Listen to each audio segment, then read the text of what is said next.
যদি কোনো মুসলমান তার চোখে যদি আঘাতপ্রাপ্ত হয় তাহলে তাম পৃথিবীর সমস্ত মুসলমানকে বুঝতে হবে তাদের চোখেও আঘাতপ্রাপ্ত হয়েছে। যদি কোনো মুসলমানের মাথায় আঘাতপ্রাপ্ত হয় তাহলে বুঝতে হবে তার সারা সমস্ত মুসলমানের মাথায় আঘাতপ্রাপ্ত হয়।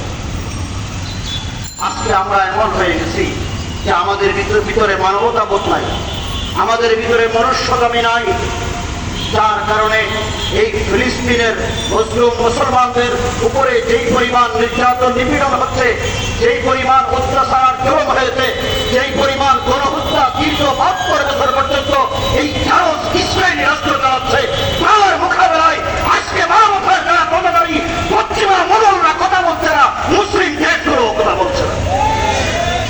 সুতরাং আমাদেরকে মানবতার পক্ষে ঐক্যবদ্ধ হতে হবে। ফিলিস্তিনের মুসলমানরা 1988 সালে এক কালো রাত্রে এই জালেম ইসরায়েল চারজ রাষ্ট্রের জন্ম দিয়েছে প্রেসিডেন্ট।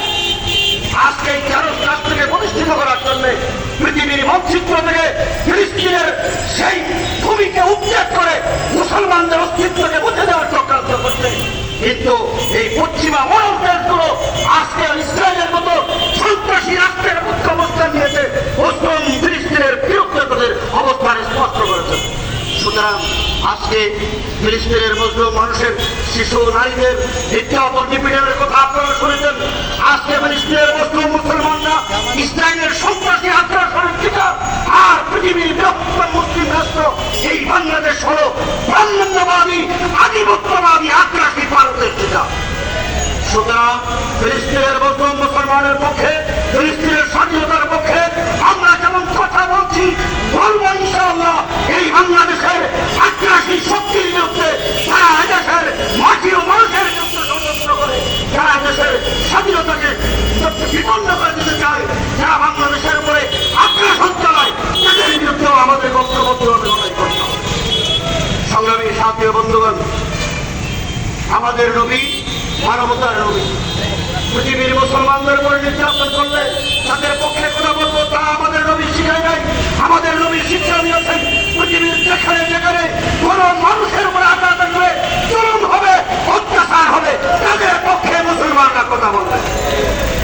এবি পার্টি আজকে যেই সমাবেশের আয়োজন করেছেন, আমরা এবি পার্টিকে ধন্যবাদ জানাই। আমরা আহ্বান করি এখানে অন্যান্য রাজনৈতিক দলের নেতৃবৃন্দ উপস্থিত হয়েছেন।